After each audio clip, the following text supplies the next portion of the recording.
Apakah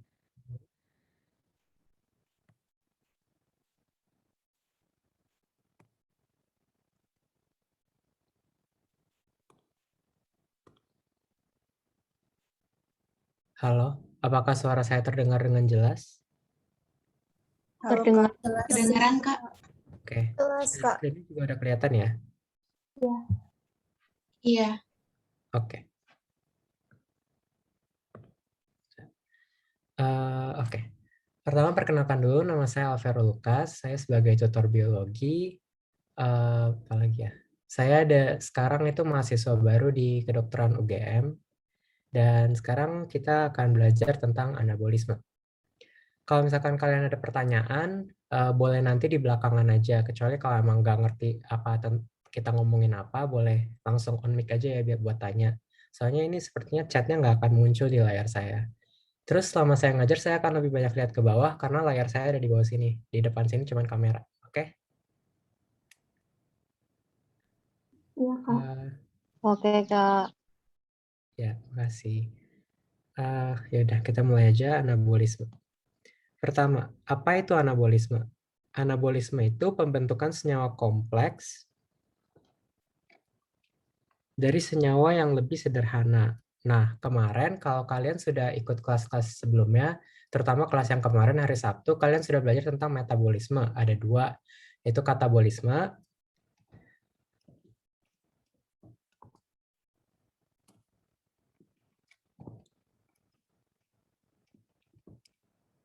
dan anabolisme. Nah, kalian belajar kemarin kalau katabolisme itu adalah pembentukan senyawa yang kompleks dari yang lebih sederhana, sedangkan anabolisme kebalikannya. Dia dari yang kompleks ke sederhana. Jenisnya itu endergonik, yang artinya dia memerlukan energi. Jadi kalau misalkan ada grafik termokimia gitu ya, nih reaksinya tuh jadi seperti ini. Dia lebih tinggi tingkat energinya daripada sebelum mulainya. Oke? Contoh dari anabolisme itu adalah fotosintesis dan kemosintesis. Yang paling utama akan kita bahas itu adalah fotosintesis. Kemosintesis itu hanya semacam tambahan. Oke, lanjut ke fotosintesis. Fotosintesis itu merupakan proses anabolisme karbohidrat dengan bantuan energi matahari. Nah, kalian mungkin sudah tahu apa reaksi utama dari fotosintesis, yaitu ada 6CO2 ditambah 6H2O menjadi C6H12O6 ditambah 6O2. Nah, fotosintesis ini terjadinya itu di kloroplas. Kloroplas ini merupakan protein, bukan, kloroplas ini merupakan organel yang ada di sel. Kebanyakannya itu di sel mesofil. Nah, mesofil kan ada yang sel tiang dan sel spons ya. Kebanyakannya itu mayoritasnya di sel yang tiang atau palisada. Ada juga di spons, tapi mayoritasnya di palisada. Oke. Nah, kloroplas itu mengandung klorofil. Kan klorofil itu salah satu dari plastida kan. Ada yang kromoplas, ada yang tidak ada pigmennya. Kloroplas itu yang mengandung klorofil A, klorofil B, dan karotenoid.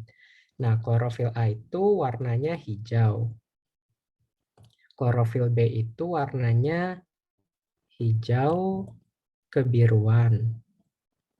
Kalau karotenoid itu warnanya kekuningan ya. Nah, itu warna dari pigmennya masing-masing. Tapi yang bisa dia serap dengan baik itu bukan warna tersebut. Yang bisa diserap dengan baik oleh klorofil A itu adalah biru, ungu, dan merah. Yang diserap klorofil B dengan baik itu biru, jingga. Sedangkan yang oleh karotenoid itu ada warna biru. Nah, oke. Nah, di samping sini ada struktur dari kloroplas.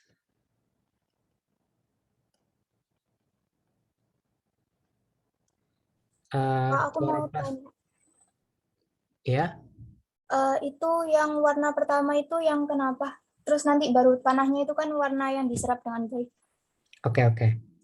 warna ini nih yang hijau, hijau kebiruan atau kuning itu merupakan warna asli dari pigmennya tersebut. Jadi klorofil A warnanya itu hijau. Klorofil B warnanya itu hijau kebiruan. Karotenoid warna itu kuning. Nah, kemudian mereka bisa menyerap dengan baik warna-warna ini. Ada biru, ungu, merah untuk klorofil A, biru dan jingga untuk B, dan biru aja untuk karotenoid. Oke, ngerti? Oke, makasih Kak. Oke. Ngerti, Kak. Kemudian ke struktur kloroplas. Struktur kloroplas itu mirip dengan mitokondria kalau di sel secara umumnya. Dia punya dua lapis membran, ada membran luar dan membran dalam.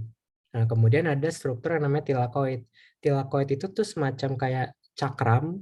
Nah, sedangkan kalau cakramnya itu ada banyak, itu disebutnya grana. Oke, jadi grana itu semacam kumpulan tilakoid. Salah. Nah, gitu. Oke. Terus lamela. Lamela itu semacam jembatan yang menghubungkan antar cakram. Oke. Itu tidak masuk, tidak terlalu penting juga sih.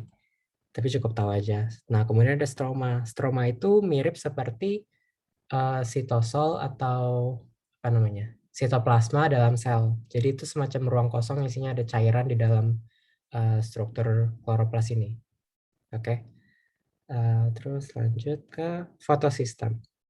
Nah, fotosistem itu apa sih? Fotosistem adalah protein pada membran tilakoid. Isinya itu, ini pigmen ya, mohon maaf, kok jadi pigeon. Pigmen, fotosintetik, dan senyawa-senyawa organik lainnya. Nah, fotosistem itu ada dua jenis, ada yang P1 dan P2. P1 itu fotosistem 1, yang artinya, atau disebut P700. Kenapa? Karena dia memiliki panjang gelombang yang efektif diserap atau dia lebih bagus dalam menyerap panjang gelombang yang 700 nanometer. Kalau yang P2 fotosistem itu yang 680 nanometer panjang gelombangnya. Jadi ini maksud panjang gelombang itu yang paling efektif ya, atau yang paling bisa diserap, Nah, kemudian ada yang namanya aliran elektron. Kalau fotosistem 1 itu dia siklik, sedangkan fotosistem 2 itu non-siklik. Kalau kalian belum ngerti aliran elektron siklik non-siklik itu nanti dijelasin kok. Terus hasil dari fotosistem 1 itu bakalan ada ATP aja, sedangkan fotosistem 2 itu bakalan ada ATP dan NADPH. Terus apa lagi? Udah, oke. Sekarang kita ke selanjutnya ada reaksi terang. Nah, jadi fotosintesis itu dibagi menjadi dua tahap. Reaksi terang dan reaksi gelap. Kalau Inggrisnya itu light dependent reaction. Kalau ini light independent reaction. Nah, kalau dari Inggris kita bakalan tahu kalau reaksi gelap itu tidak memerlukan cahaya, tapi jika ada cahaya dia tetap bisa berjalan. Jadi reaksi terang aja yang membutuhkan cahaya. Reaksi terang ini terjadinya di membran di tilakoid, di tilakoid. Nah, jadi ini kan ada struktur tilakoid ya. Oke, mari kita mulai pembahasan tahap-tahapnya. Ini mungkin nggak akan saya tulis secara rinci, tapi bakalan saya jelasin. Jadi kalau misalkan kalian bingung, nanti boleh minta diulang ya. Pertama itu ada matahari. Di sini matahari. Sinar matahari, kan matahari itu kan berupa foton ya. Cahaya matahari itu. Di fotonnya itu akan menembak ke pigmen fotosintetik ini nih, yang ada bulat-bulat ini nih. Nah, dia akan tembak ke fotosistem 2. Dari sinar matahari yang menembak ke pigmen-pigmen ini bakalan di semacam kayak misalnya fotonnya kena ke sini, terus nanti akan nabrak lagi ke sini, nabrak lagi ke sini, nabrak lagi ke sini, sampai nanti dia bakal nyampe ke pusat dari fotosistem tersebut. Di pusat fotosistem tersebut ada sepasang pigmen, sepasang klorofil yang spesial. Disebutnya tuh klorofil apa ya? Oh, disebutnya itu pigmen yang 680 karena dia efektifnya yang 680 ya, yang di fotosistem 2. Nah, dari pigmen yang spesial 2 itu dia tidak akan kayak tidak akan mentransfer energi foton tersebut ke pigmen lain, tapi dia akan menyebabkan pelepasan elektron. Nah, pelepasan elektron dari P680 ini akan dibawa oleh akseptor primer nih ke sini. Jadi akan mengeluarkan elektron yang disebut fotoeksitasi elektron sejumlah 4 elektron. Nah, itu akan ditangkap oleh akseptor primer.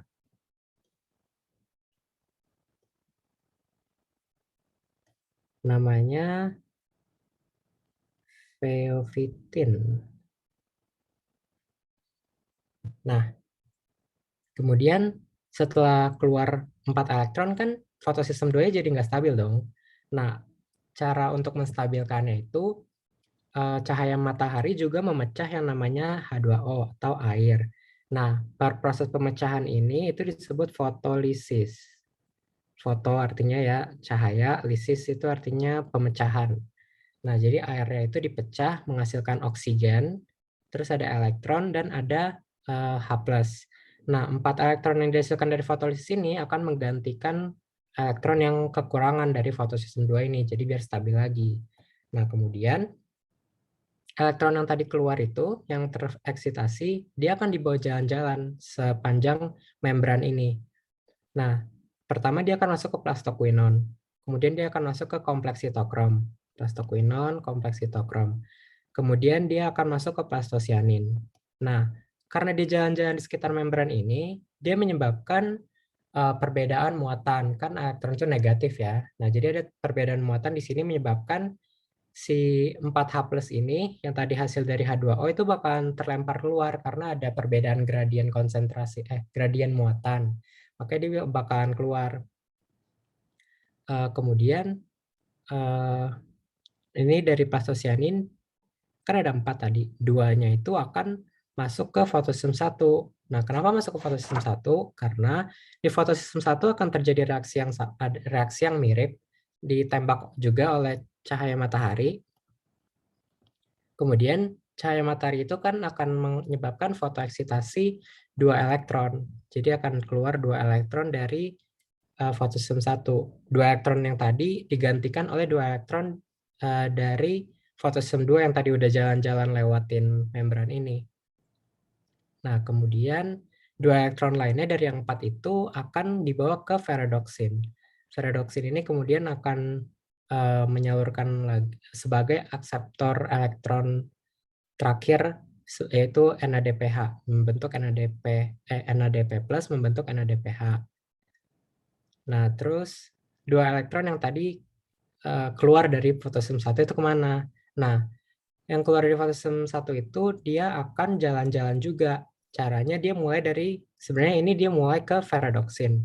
Nah, dari ferredoxin dia akan ke plastoquinon, kompleks sitokrom, kemudian ke plastosianin. Nah, karena dia menyebabkan perbedaan muatan lagi, maka akan terjadi perbedaan muatan yang menyebabkan H+H+ yang keluar tadi masuk lagi. Nah, kemudian H+ yang masuk lagi itu akan keluar melalui ATP sintase.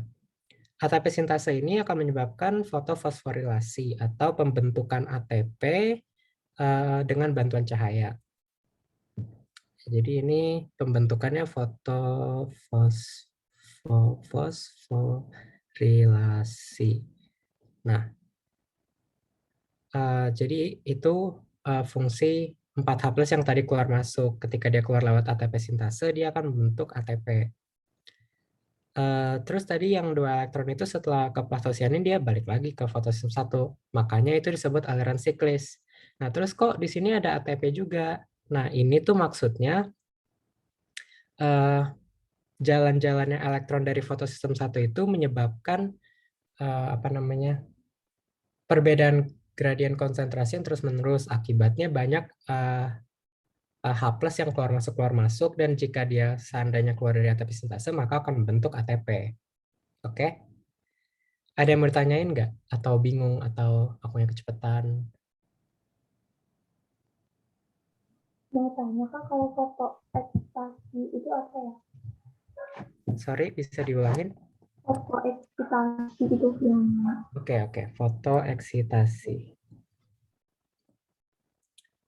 Foto itu kan cahaya ya. Eksitasi itu pengeluaran. Maka foto eksitasi itu adalah pengeluaran elektron akibat cahaya. Apa sudah ngerti yang tadi tanya? ya, apa sih Kak? Oke. Terus ada yang mau ditanya lagi tentang proses reaksi terang?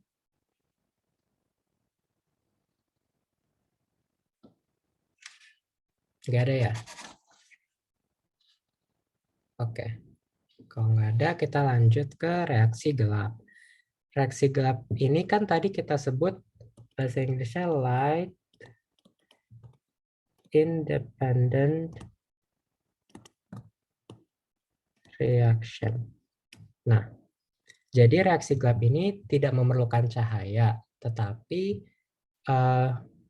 dia bukan berarti harus gelap kondisinya. Dia bisa terjadi kalau ada cahaya juga. Nah, tapi syaratnya dia harus terjadi setelah reaksi terang terjadi.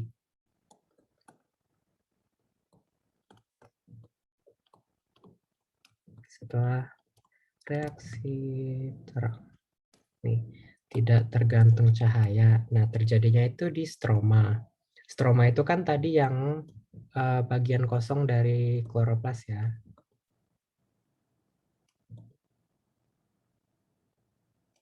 Nah, reaksi gelap itu umumnya ada yang paling umum itu siklus Calvin, siklus C3. Tapi ada juga yang siklusnya C4. Ini kok C3, sorry, ini CAM ya. Nanti dijelasin. Siklus C3, C4, dan CAM. Nah, saya jelasin dulu siklus C3.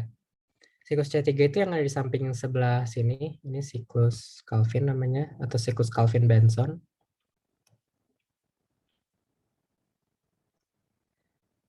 Dimulainya itu dari CO2.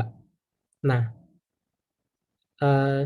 CO2-nya ini nanti akan diikat oleh yang namanya ribulosa bifosfat atau RUBP. Nah, ribulosa bifosfat ini akan dibantu oleh enzim namanya rubisco atau ribulosa bifosfat karboksilase. Ini enzim ya. Nah, mereka akan berikatan membentuk suatu senyawa yang ada 6 molekul karbon. Jadi di sini terbentuk 6 molekul karbon. Nah, tapi molekul karbon yang 6 molekul yang 6 karbon atom ini apaan sih? Molekul yang ada 6 molekul senyawa yang ada 6 molekul karbon ini itu tidak stabil. Ntar aku tulis tidak stabil. Akibatnya dia akan dipecah menjadi 2 senyawa yang ada 3 molekul karbon, yaitu fosfogliserat atau PGA. Nah, kemudian itu pengikatan tersebut disebut fisi CO2 ya. Nah, kemudian ada tahapan yang disebut reduksi. Tahapan reduksi ini dimulai dari penambahan gugus fosfat. Penambahan gugus fosfatnya itu dengan cara dari ATP diubah menjadi ke ADP. Jadi gugus fosfatnya lepas masuk ke fosfogliserat, membentuk bifosfogliserat. Nah, kemudian setelah itu terjadi reduksinya, yaitu penambahan H+ ke bifosfogliserat ini membentuk gliseraldehida fosfat. Fosfogliseraldehida juga sama aja. Nah, kenapa reaksi gelap ini harus terjadi setelah reaksi terang? Karena dibutuhkan ATP ini dan NADPH ini. Jadi, untuk proses reduksi itu harus setelah terjadi reaksi terang. Nah, kemudian dari fosfogliserdehida ini 2-nya akan terbentuk glukosa, sedangkan 10-nya akan masuk ke tahap regenerasi. Nah, jadi dari 10 fosfogliserdehida ini akan mengalami isomerisasi, membentuk 10 dihidroksiaseton fosfat. Kan dari aldehid isomernya aseton gitu ya. Jadi dari 10 dihidroksiaseton fosfat ini kan ada 30 molekul karbon ya, ini ada 3 senyawanya 3 karbon, ada 10 jadi ada 30, kemudian dia akan membentuk 6 yang senyawa molekul karbonnya ada 5 gitu. Jadi dari sini dia akan keluar 4 gugus fosfat dan ditambah 6 gugus fosfat menghasilkan ini ribulosa bifosfat atau RUBP. Jadi prosesnya begitu terus, dia akan muter. Itu namanya siklus Calvin-Benson. Kemudian C4. C4 itu sebenarnya ada tanaman yang sudah melakukan adaptasi. Kenapa dia melakukan adaptasi? Karena RUBP ini dia itu bersifat lebih reaktif terhadap oksigen dibandingkan CO2. Saya tulis saja ya, RUBP lebih reaktif terhadap O2. Nah, akibatnya apabila RUBP berikatan dengan O2, maka dia akan membentuk suatu senyawa yang bersifat racun untuk tanaman tersebut. Cara untuk menghilangkan racunnya tersebut adalah melakukan fotorespirasi. Fotorespirasi itu adalah jalur C2 namanya. Fotorespirasi atau jalur C2 atau jalur glikolat ya namanya. Nah, fotorespirasi ini tuh sebenarnya merugikan. Kenapa? Karena dia akan masuk ke siklus Calvin-Benson ini juga, tapi tidak akan bisa menghasilkan glukosa. Dia akan menghasilkan fosfogliserat dan glikolat. Nah, glikolat ini akan dibawa jalan-jalan, pokoknya nanti akan menghasilkan CO2, bukan menghasilkan senyawa yang menyatu gitu karbonnya. Jadi dia akan terpisah-pisah dan akhirnya dibuang CO2-nya. Jadi dia akan kekurangan karbon untuk membentuk glukosa. Jadi dia merugikan kan. Jadi energinya dipakai padahal dia nggak bisa bikin glukosa. Nah, untuk menghindari terjadinya fotorespirasi ini ada beberapa hal yang bisa dilakukan, yaitu meningkatkan konsentrasi karbon di sekitar Rubisco-nya atau di sekitar RUBP-nya, atau bisa dipisahkan tempatnya gitu. Nah, C4 ini merupakan adaptasi yang memisahkan ruang fiksasi awal CO2 dengan siklus Calvin-nya. Pemisahan ruangnya maksudnya gimana? Oke, bentar. Aku kasih lihat gambar dulu ya, aku stop share sebentar.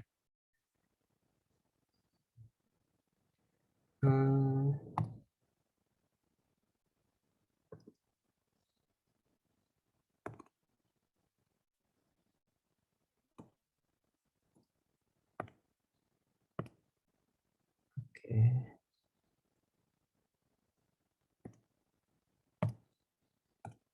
Nih. Udah kelihatan kan ya? Udah, Kak. Oke.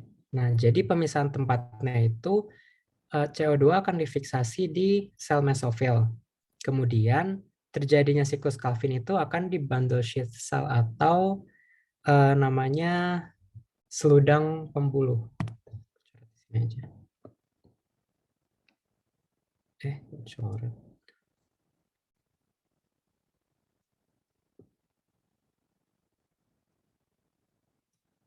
Nah, jadi CO2-nya ini akan diikat ke fosfoenol pirufat. Fosfoenol pirufat kalian sudah tahu kan kemarin di glikolisis ya. Kemudian dibantu oleh PEP karboksilase membentuk oksaloasetat. Nah, oksaloasetat ini akan diubah menjadi malat. Kemudian ketika harus melakukan siklus Calvin tersebut, malatnya akan dibawa ke sel seludang pembuluh. Kemudian akan dipecah juga menjadi CO2, kemudian dibantu Rubisco dan segala macam seperti yang tadi dijelaskan sama hasilnya akan ada gula dan siklus Calvinnya kembali. Nah, sedangkan yang di sini dari yang tadi 4 karbon ini jadi 1 karbon dan 3 karbon. Jadi itu merupakan suatu siklus juga. Oke. Saya balik lagi ke share-nya. Nah, oke. Tadi itu yang C4. Nah, C4 itu contoh tanamannya adalah jagung, tebu, rumput-rumputan, pokoknya tanaman yang ada di ladang terbuka yang luas dan kayak panas gitu. Sedangkan kalau tadi C3 kan yang paling umum, jadi itu kayak semuanya pohon-pohonan, pohon yang ada kayu gitu, terus gandum, padi, kedelai, ya itu kayak 80%-an tanaman itu menggunakan jalur C3, jadi ini paling dominan ya. Dominan 80% tumbuhan. Kalau C4 ini kan tadi ada tebu, jagung, rumput-rumputan. Nah, kemudian selanjutnya ada jalur CAM. Nah, CAM itu apa sih? CAM itu crassulacean acid metabolism. Nah, CAM ini ditemukan di tanaman Crassulaceae. Nah, tanaman Crassulaceae itu yang seperti sukulen-sukulanan itu. Selain tanaman Crassulaceae ini juga ada tanaman Agavacea dan Cactaceae. Itu uh, apa tanaman agave dan kaktus-kaktusan gitu ya. Nah, bedanya CM dengan C4 itu, C4 itu kan tadi pemisahan ruang. Kalau CM itu pemisahan waktu. Jadi dia fiksasi awal CO2-nya berbeda waktunya dengan siklus Calvin. Dia akan melakukan fiksasi awal CO2-nya itu saat malam hari. Prosesnya mirip dengan C4. Jadi dia CO2-nya akan diikat ke fosfanopiruvat membentuk oksaloasetat, terus kemudian jadi malat. Nah, itu bisa jadi tidak malat, bukan senyawa malat, bisa juga kayak senyawa asam organik lainnya, contohnya kayak aspartat. Nah, kemudian malat atau aspartat atau senyawa asam organik lainnya itu akan disimpan di vakuola. Aku kasih lihat gambarnya. Bentar ya.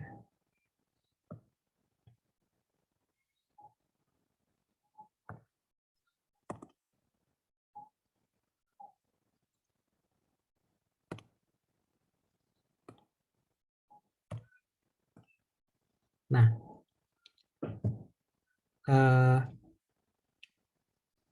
nih kan dia akan membentuk oksaloasetat sama lewat PP juga, kemudian malat, kemudian akan disimpan di vakuola nih. Ini akan disimpan di vakuola. Kemudian setelah misalnya sudah siang gitu kan, akan terjadi reaksi terang. Nah, akan terbentuk oksigen tuh, akan terbentuk ATP juga dan NADPH, maka akan dimulailah Calvin cycle atau siklus Calvin yang tadi. Proses siklus Calvin ini sama semua ya, akan membentuk gula dan kemudian akan kembali lagi dan seterusnya. Jadi siklus Calvin itu selalu sama, sedangkan kalau fiksasi awalnya ini itu yang berbeda-beda. Ada yang saat malam hari, ada yang saat di beda sel, atau yang jalur C3 itu sekaligus bisa. Oke. Balik lagi ke sini. Nah, sudah kita lanjut ke percobaan pembuktian fotosintesis. Ini sebenarnya kayak cuman tambahan aja buat tahu apa hasil-hasil dari fotosintesis. Ini juga kayaknya sih jarang muncul ya.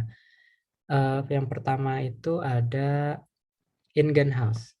In-greenhouse itu yang ini ya. Jadi dia ada tanaman hidrilla ditaruh dalam air, kemudian ada semacam corong terbalik ini. Kemudian nanti di bagian X ini akan menghasilkan oksigen. Sedangkan yang Y ini kan hidrilla ya.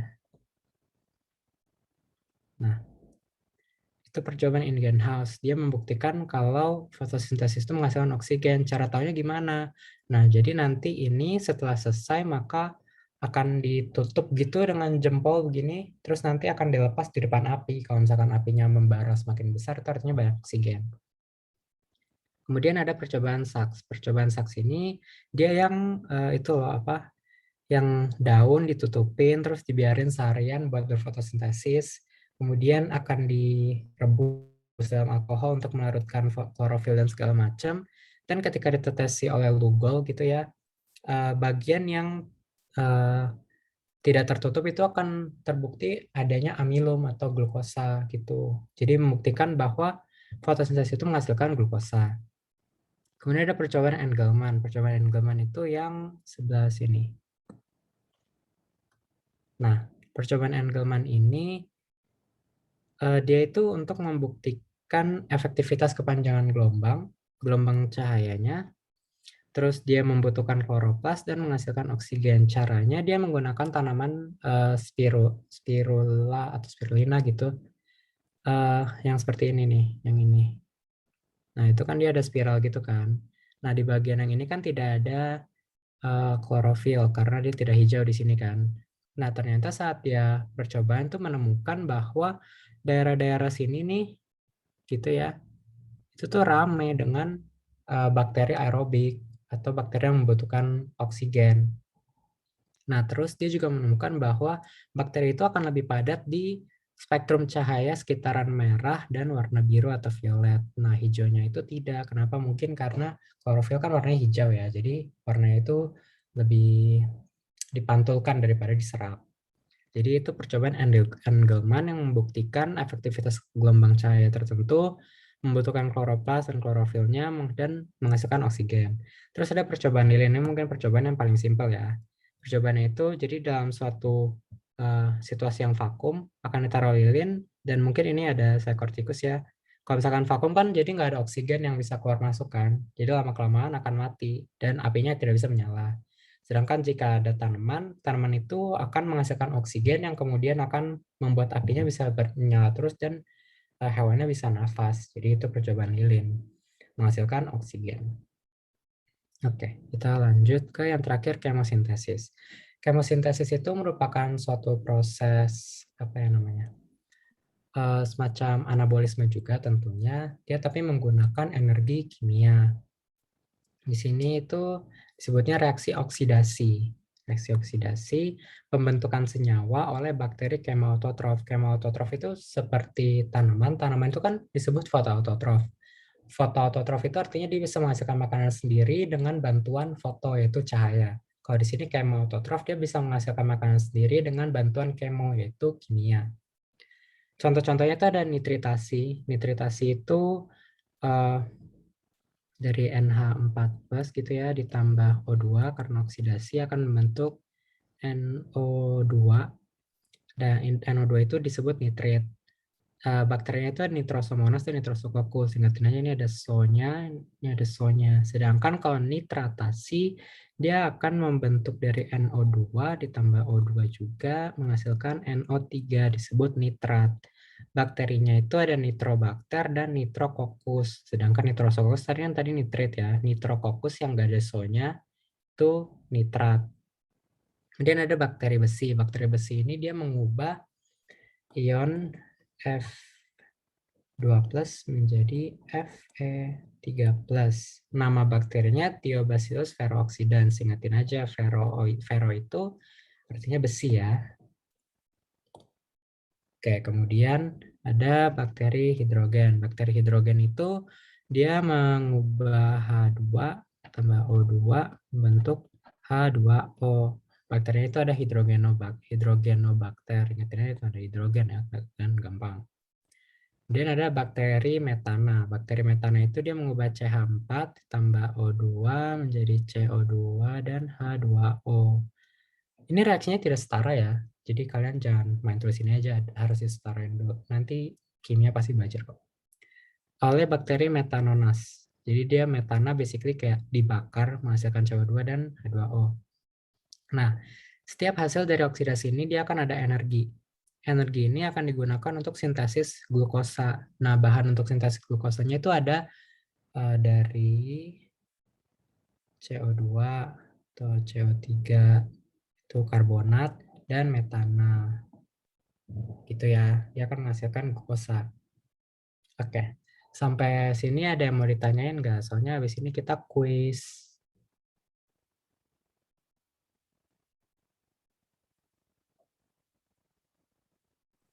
Kalau Apa? boleh balik ke slide sebelumnya. Belum aku SS soalnya. Ini ya? Iya. Ya udah, silakan. Udah, Kak. Makasih.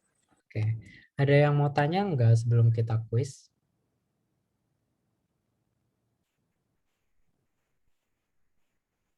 Nggak ada ya? Oke. Kuisnya buka di Quizizz ya. Bentar, aku coba siapin dulu.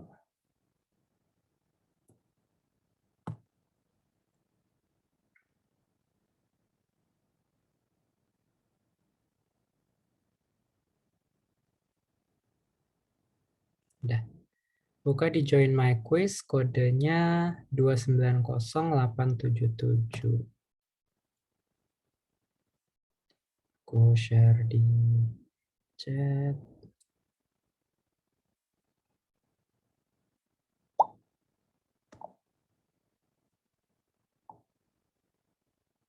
Salah.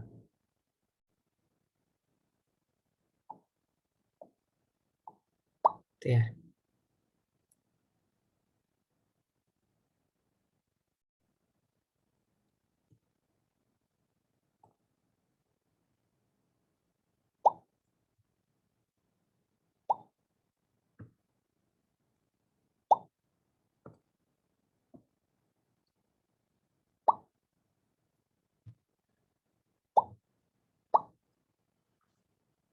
Quiznya gampang kok. Nggak apa-apa.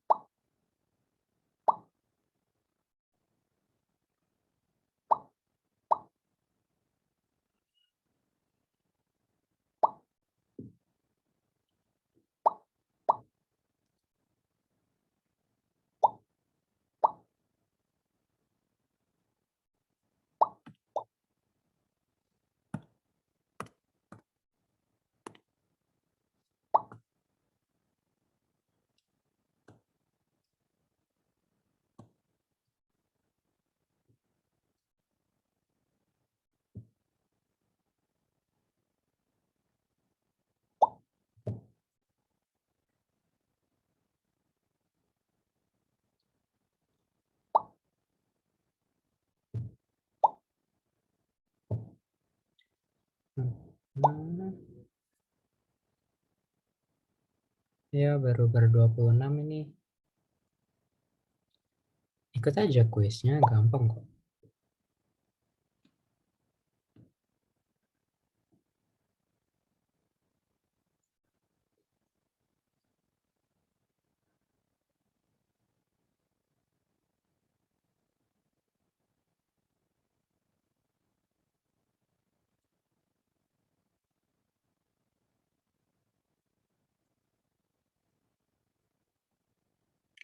Kodenya 2900877.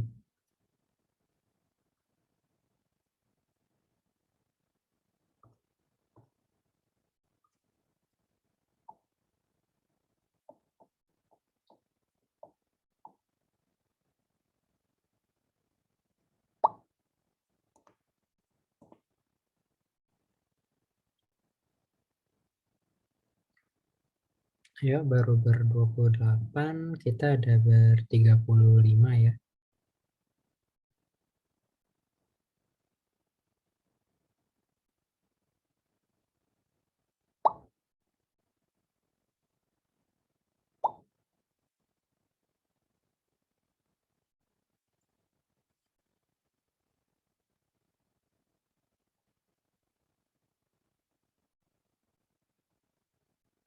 Ya, masih ada yang mau join atau tidak?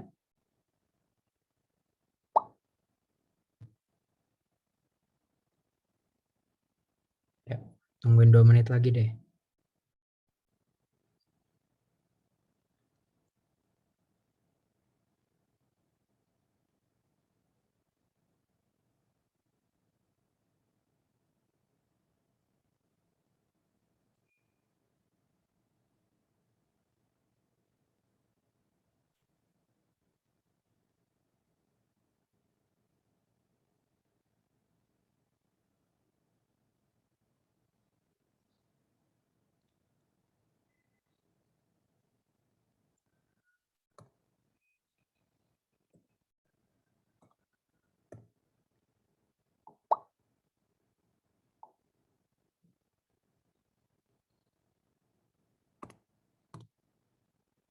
Ayo, apakah masih ada yang mau join?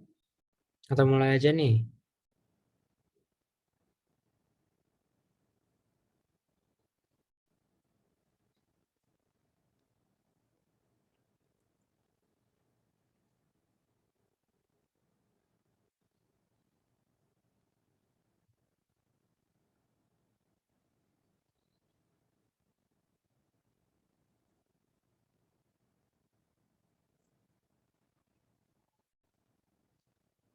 Masih ada. Ya, masih ada nggak? Enggak ya? Udah. Kita mulai aja ya. Oke, silakan mulai.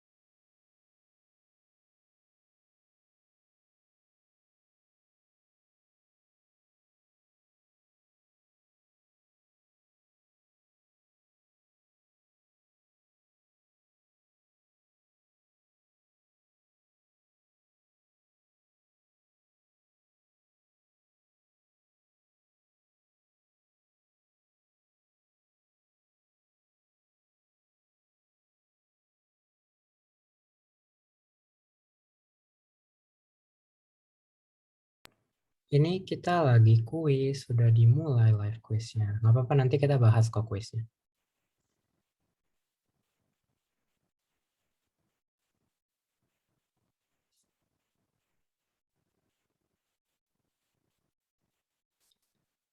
Tadi udah dikirim di chat kuisnya.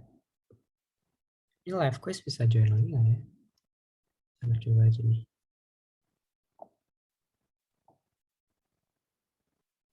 Coba, kalau mungkin bisa.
Kita tunggu yang belum selesai ya, karena masih ada sekitar berapa tuh? 16 orang belum selesai. Nggak apa-apa. Satu soal 1 menit kok. Nanti kalian UTBK juga gitu kok kira-kira. Soal 1 menit gitu.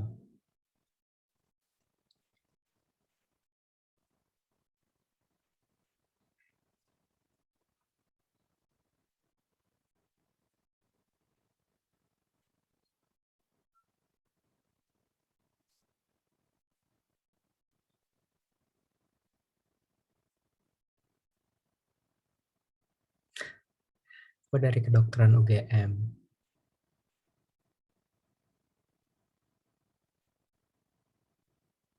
Nanti aja tanya-tanya. Akan ada sesi tanya-tanya kok. Sekarang kuis dulu.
Masih ada 4 orang ya yang belum.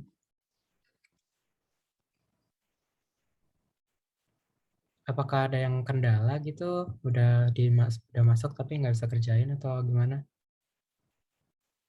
Nggak ada kan ya?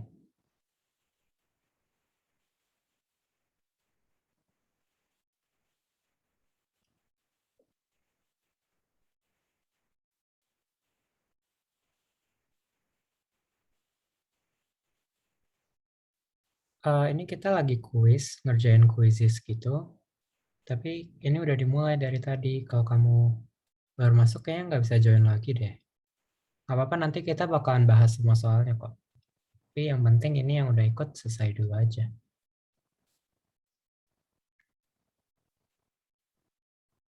Oke.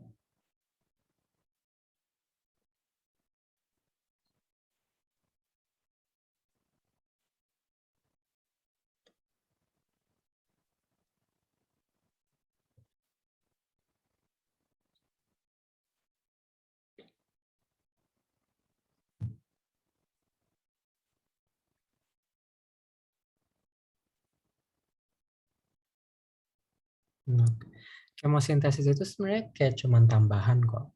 Banyakan yang keluar cuman fotosintesis. Tapi kemosintesis ya paling nitritasi dan nitratasi. Ya itu nanti aku jawab pas pertanyaan deh ya. Sekarang kita tungguin dulu kuisnya. Tenang, nanti ada pertanyaan kok.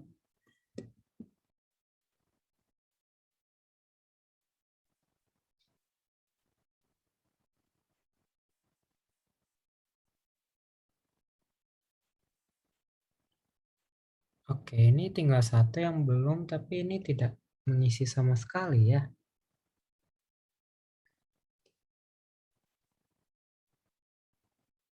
Yaudah, aku end aja ya.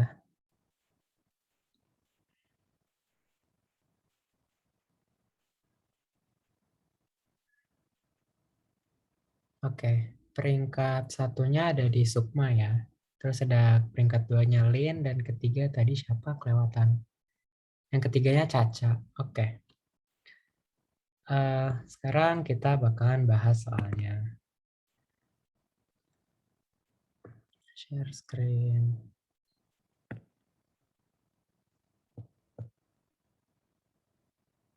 Oke, apakah sudah terlihat?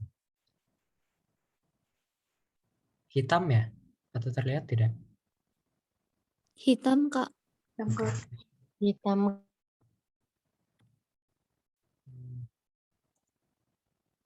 Apakah terlihat sekarang? Sudah, Kak. Sudah. Terima kasih konfirmasinya. Sekarang kita ke kuis. Oke. Nah, kuis. Pertanyaan pertama. Pernyataan yang benar tentang anabolisme kecuali. Kalau aku ngerjain soal biologi, sukanya tuh lihat pilihannya terus kayak dieliminasi gitu loh. Jadi A. Proses penyusunan senyawa sederhana menjadi senyawa kompleks. Ini salah. Kenapa? Karena ini yang namanya katabolisme. B. Reaksi bersifat endergonik. Ini benar ya. C. Membutuhkan energi untuk memecah ikatan senyawa organik. Ini dia benar. D. Membutuhkan energi cahaya atau energi kimia. Ini dia benar. E. Melibatkan enzim. Jadi jawabannya yang A. Oke, soal kedua. Cahaya matahari dalam proses fotosintesis digunakan untuk peristiwa. Ada yang bisa jawab? Fotolisis. Fotolisis. Ya benar. Fosforilasi ini kan ada di katabolisme ya, yang penempelan gugus fosfat ke ATP. Jadi ini bukan. Terus menyusun amilum itu juga tidak memerlukan cahaya matahari karena ini merupakan reaksi gelap. Terus yang D, reduksi karbon dioksida itu juga tidak benar. Terus kemosintesis itu tidak memerlukan matahari tapi dia menggunakan kimia. Oke, lanjut soal 3. Soal 3 apa nih? B. B. Elektron berasal dari P700. Ya, kan siklik ya. Siklik itu yang P700. Karena dia siklik, artinya dia kembali lagi ke fotosistem yang sama. Jadi jawabannya B. Ini 680 itu yang non siklik. Jadi dia non siklik, makanya ini salah. Terus ini yang tidak ujungnya tidak sama itu salah. Yang ADP juga salah ya. Kalau kebalikannya siklik apa, Kak? Kebalikannya siklik, lawannya siklik itu ada yang namanya non siklik. Non siklik itu dilakukan oleh fotosistem yang 680. Fotosistem 2 gitu. Oke, Kak. Makasih, Kak. Oke. Terus yang keempat, fotosintesis berlangsung di kloroplas dalam 2 tahap, reaksi terang dan reaksi gelap. Pernyataan berikut yang benar terkait kedua reaksi tersebut adalah apa jawabannya?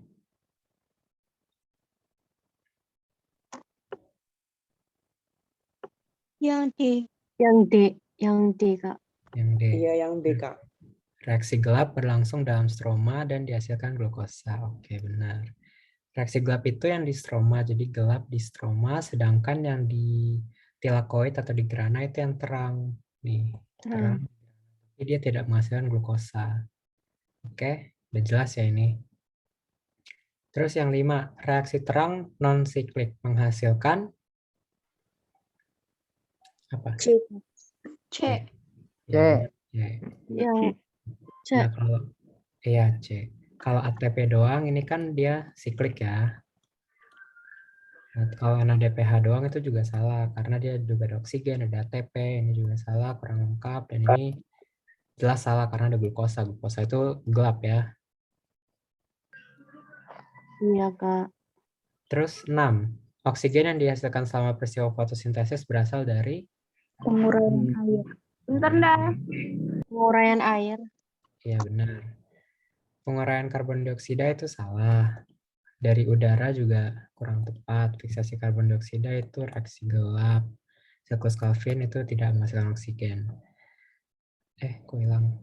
Astaga. 7. Zat yang terbentuk dari hasil fiksasi karbon dioksida pada tumbuhan C3. Apa ya? A. Benar, bisarat. Nah, bifosfor bisarat itu setelah penambahan gugus fosfat. Jadi P ditambahkan. Kemudian ada fosfogliseraldehyda itu setelah terjadi reduksi. Terus fosfoenolpirufat itu bagian dari siklus C4 ya. Atau glikolisis tuh. Terus asam oksaloasetat itu juga bagian dari siklus penimbunan atau siklus C4 tadi. Kemudian enzim Rubisco berperan dalam reaksi gelap fotosintesis sebab enzim Rubisco membantu fiksasi karbon dioksida atmosfer pada tumbuhan CAF. Jawabannya apa? C. Jawabannya C. Iya benar. Enzim C. Rubisco berperan dalam reaksi gelap. Itu benar ya, Rubisco kan itu yang membantu ribulosa bifosfat untuk mengikat dengan CO2, menghasilkan yang tadi PGA-PGA itu. Nah, Rubisco membantu fiksasi karbon dioksida atmosfer pada tumbuhan CAM itu salah. Kenapa? Karena pada tumbuhan CAM, fiksasi CO2-nya itu dilakukan oleh PEP karboksilase. Kenapa? Karena PEP karboksilase ini sifatnya itu dia tidak bisa berikatan dengan O2, jadi lebih aman gitu. Dia tidak akan menggeser CO2-nya karena dia emang lebih reaktif terhadap CO2. Jadi ini tadi jawabannya C ya. Ternyata benar, alasan salah.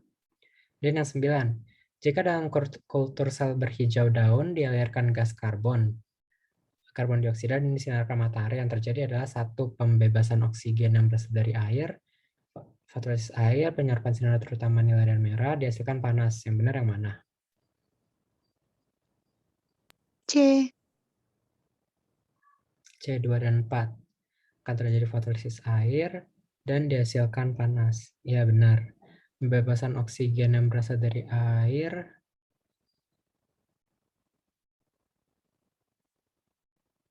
Yang pembebasan oksigen berasal dari air memangnya salah? 1, 2, 3, Kak. 1, 2, 3, ya itu yang benar ya.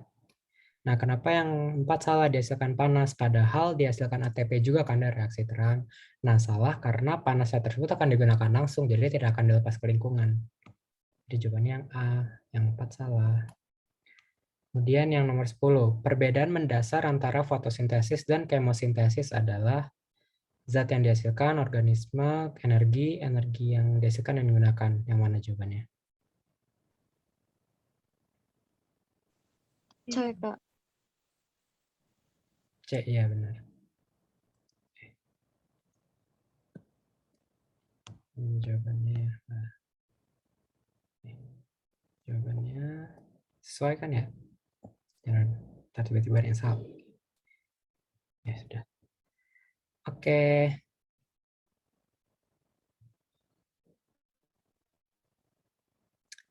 Oke, sekarang kita ke sesi tanya jawab. Salah ya.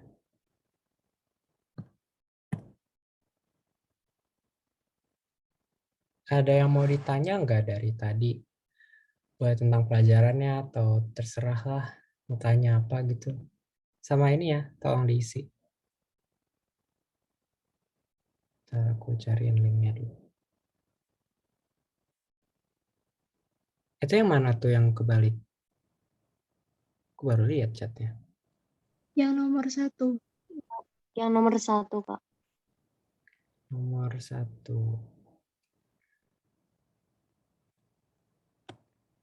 Yang mana tuh? Harusnya yang C. C. Oh, kuncinya C ya? Iya. Oke. Terus kenapa? Jawabannya tadi A. Benar tentang anabolisme kecuali. Oh ya, ini salah ya. Loh, penyusunan senyawa sederhana. Oh, ini benar kok. Ini sih aneh. Maaf ya. Ini anabolisme karena dia dari sederhana menjadi kompleks. Kalau kebalikannya, kompleks menjadi sederhana, itu baru katabolisme. Oke, oke. Sorry. Ada yang mau ditanya lagi? Atau aku ada salah dari tadi ngejelasin?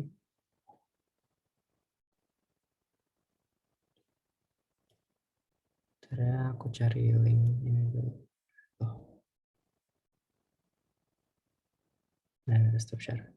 Oke, kalau ada yang mau tanya, tanyain aja ya. Sambil aku cari link buat kalian isi.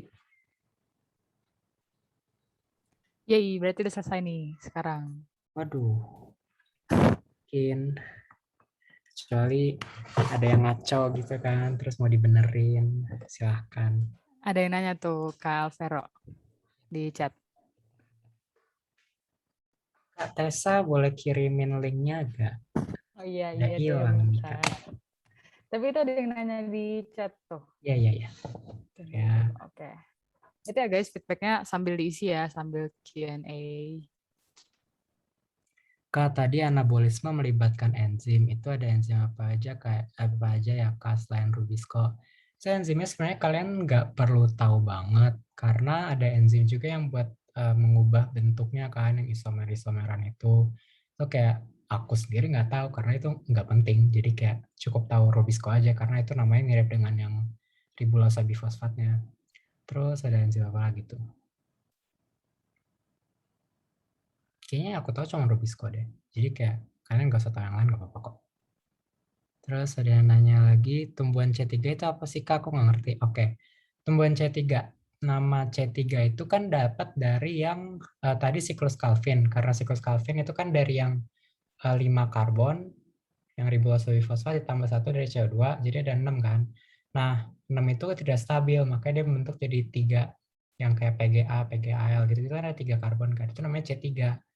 Nah, itu merupakan sistem siklus Calvin yang paling umum. Jadi tanaman-tanaman C3 itu seperti kebanyakan tanaman, seperti kayak pohon-pohonan, atau yang tadi yang gandum, kedelai, gitu-gitu. Jadi basically tanaman C3 itu merupakan tanaman yang biasa aja, yang nggak spesial. Yang spesial itu yang C4, CAM, gitu. Apakah terjawab?